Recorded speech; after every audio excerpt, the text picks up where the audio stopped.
नमस्ते गाइस, मेरा नाम हिना वर्मा है और मैं आप सभी लोगों को आज बताना चाहूँगी कि आप सभी लोगों ने देखा ही होगा कि अखिलेश यादव ने एक पोस्ट किया है कि यादव कथावाचक जो थे उनका। तो पूरी कहानी हम आपको बताते हैं। तो नमस्ते, मेरा नाम हिना वर्मा है और मैं इटावा की निवासी हूँ। और आप सब हमारे इटावा के ही एक इटावा में ही एक गांव है दादरपुर, वहीं की जो एक घटना है तो मैं आपको यह सुनाने जा रही हूँ। तो यह वाक़या बिल्कुल सत्य है।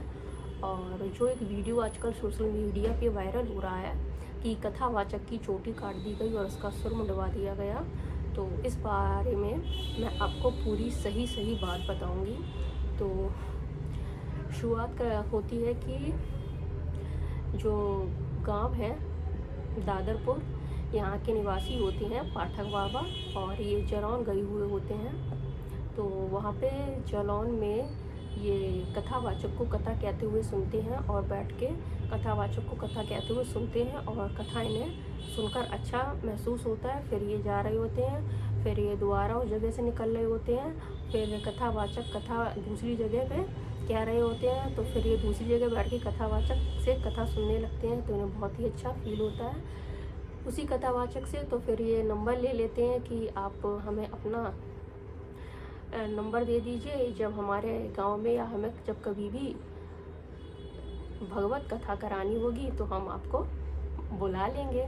तो कथावाचक जो हैं वो बोलते हैं कि जी आप मुझे पहले ही बता देना, क्योंकि हमारी जो बुकिंग है और भी जगह हो जाती है और हम जगह जगह जाकर कथा वाचक करते हैं, बोलते हैं, तो आप पहले ही बता देना। तो जो पाठक बाबा होते हैं वो बोलते हैं ठीक है, फ़ोन नंबर ले लेते हैं और फिर वह अपने गांव पे आते हैं इटावा के दादरपुर में।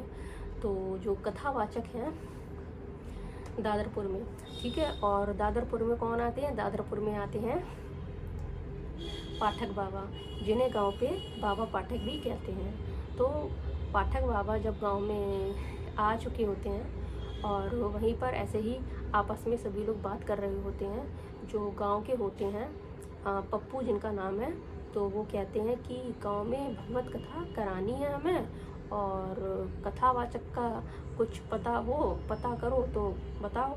तो ये इनके दिमाग में एक वही बात आ जाती है कि वो भगवत कथा सुन के जलौन से आए हैं, कथावाचक की बहुत अच्छा सुनाते हैं। तो ये फ़ोन नंबर देते हैं, तो कथावाचक को फ़ोन लगाया जाता है। जो उनके सहयोगी होते हैं, एक हारमोनियम बजाते हैं, दूसरा ढोलक बजाते हैं और या जो यादव हैं ये कथावाचक करते हैं। तो जब ये चीज़ें जब ठीक है, फिर उनको फ़ोन लगाया जाता है। फिर वो कहते हैं कि 21 जून 2025 से और 27 जून 2025 तक हम कथा का वाचन करेंगे इटावा में दादरीपुर गाँव में।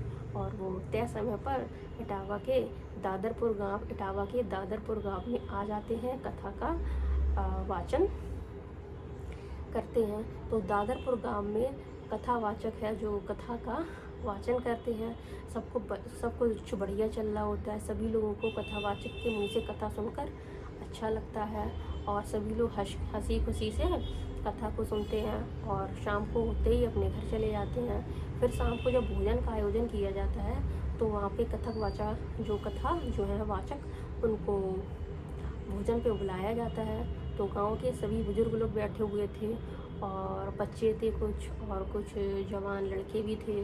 सभी लोग आपस में बैठे हुए होते हैं, जो कथावाचक है वो भोजन कर रहे होते हैं। फिर भोजन करने के दौरान बीच में ही उनसे पूछा जाता है उनकी जाति का कि आप कौन सी जाति के हैं कथावाचक से। तो कथावाचक बोलते हैं, जल्दी से ही सब पका जाते हैं और वो कि अचानक से मुझसे मेरी जाति क्यों पूछ रहे हैं। तो फिर कथावाचक हैं उनसे पूछा जाता है, तो उनसे उनकी आईडी मांगी जाती है। तो वो उनके जो दो सहयोगी होते हैं तो वो तो ये बोल देते हैं कि मेरी आईडी जो है वो तो मेरे घर पे छूट गई है। जो कथावाचक होते हैं इनसे जब सख्ती से पूछा जाता है तो फिर ये सब कबूल लेते हैं कि ये यादव हैं, ये कोई पंडित नहीं है और ये जो उनका पहले स्कूल था और स्कूल में बच्चे ना आने के कारण और या जो भी कारण रहे उनका स्कूल बंद हो गया।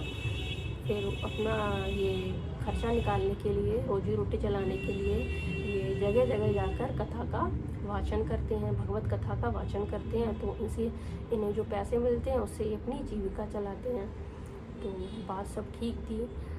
फिर दूसरे दिन फिर जब ये कथा का जहाँ कथावाचक कथा बोल रहे होते हैं तो वहाँ पे सब लोग आए हुए होते हैं। तो चप्पलों का जो जहाँ सब लोग चप्पलें उतारते हैं, चप्पलों का ढेर लगा हुआ होता है। एक महिला आती हैं, ठीक है। कथावाचक की चोटी काटी जाती है और उसका सिर भी मुंडवाया जाता है।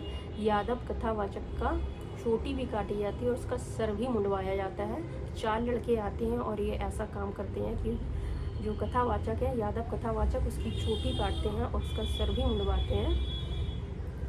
तो और कई लोग उसका वीडियो बना रहे होते हैं, सोशल मीडिया पर डालते हैं, इंस्टाग्राम, FB और व्हाट्सएप से शेयर कर रहे होते हैं। कुछ लोग एक्स पर भी डालते हैं इस वीडियो को, जिससे वीडियो तेज़ी से वायरल हो जाता है।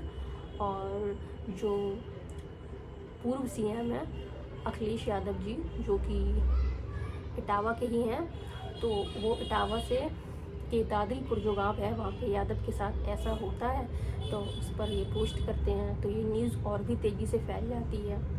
तो फिर इस पर जो है FIR दर्ज की जाती है और सख्ती से कार्रवाई भी की जाती है। तो पूछताछ के दौरान दादरपुर जो गाँव है इटावा का, वहाँ पे पता चलता है कि जब कथावाचक हैं जो कथा वाचन कर रहे थे, तो इन्होंने क्या किया, जब भोजन का समय था, इन्हें इनवाइट किया गया, बुलाया गया, तब इन्होंने भोजन किया और जो वहाँ पे महिला थी उनके साथ कुछ उनके साथ छेड़खानी की। और इसके कारण इनसे सख्ती से इनसे पूछताछ की गई कि तुम कौन हो, कहाँ से आए हो, सच सच बताओ। और तो इन्होंने बताया, कबूला कि ये यादव हैं और ये ऐसे पहले स्कूल चलाते थे, इनका स्कूल बंद हो गया तो फिर ये कथा का वाचन करने लगे जगह जगह जाकर। फिर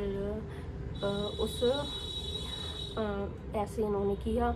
तो फिर जब पूछताछ हुई तो महिला ने बताया कि इसने उन महिला के साथ जो वीडियो में नज़र आ रही हैं, जिनके सर पर जिनका कथावाचक जो यादव हैं, जिनका सिर मुड़वाया जाता है, चोटी काटी जाती है, तो जिन महिला के पैर पे नाक रगड़ रहे हैं, मत्था टेक रहे हैं, चप्पलों पे मत्था टेक रहे हैं, माफ़ी मांग रहे हैं, तो अपनी जान बचाने के लिए, तो जो ये कथावाचक है ना, तो इन्होंने जब महिला को भोजन के दौरान जब इन्होंने महिला के साथ छेड़खानी की थी, इसके कारण इनसे सख्ती से इनसे पूछताछ की गई कि तुम कौन हो, कहाँ से आए हो और ऐसा तुमने छेड़खानी क्यों की महिलाओं के साथ।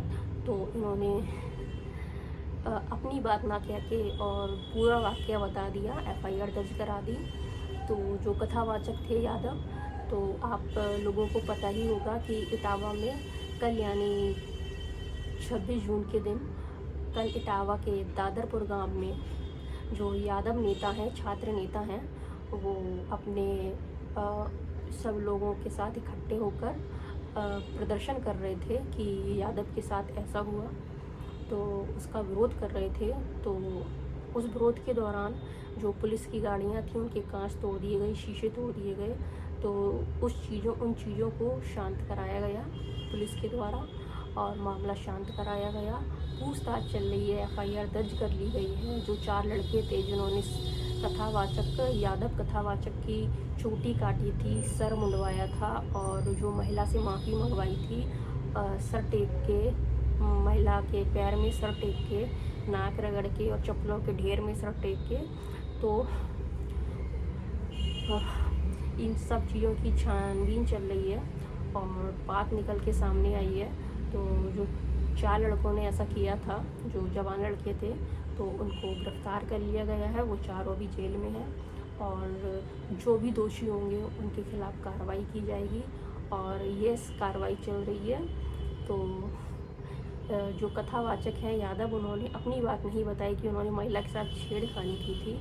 और जो दादरपुर गांव है उस पर 103 ब्राह्मण परिवार रहते हैं और अपनी बात न बताई उन्होंने। FIR जब दर्ज कराई, कथावाचक ने FIR दर्ज कराई, तो उन्होंने ये बात नहीं बताई कि उन्होंने महिला के साथ छेड़खानी की थी, बल्कि सारा दोष गाँव वाले के सर पे मढ़ दिया गया है। तो ये चीज़ों की छानबीन चल रही है और जल्दी ही नतीजे सामने आएंगे कि जो दोषी होगा उनके खिलाफ़ कार्रवाई की जाएगी और जो निर्दोष होंगे वो छोड़ दिए जाएंगे। नमस्ते।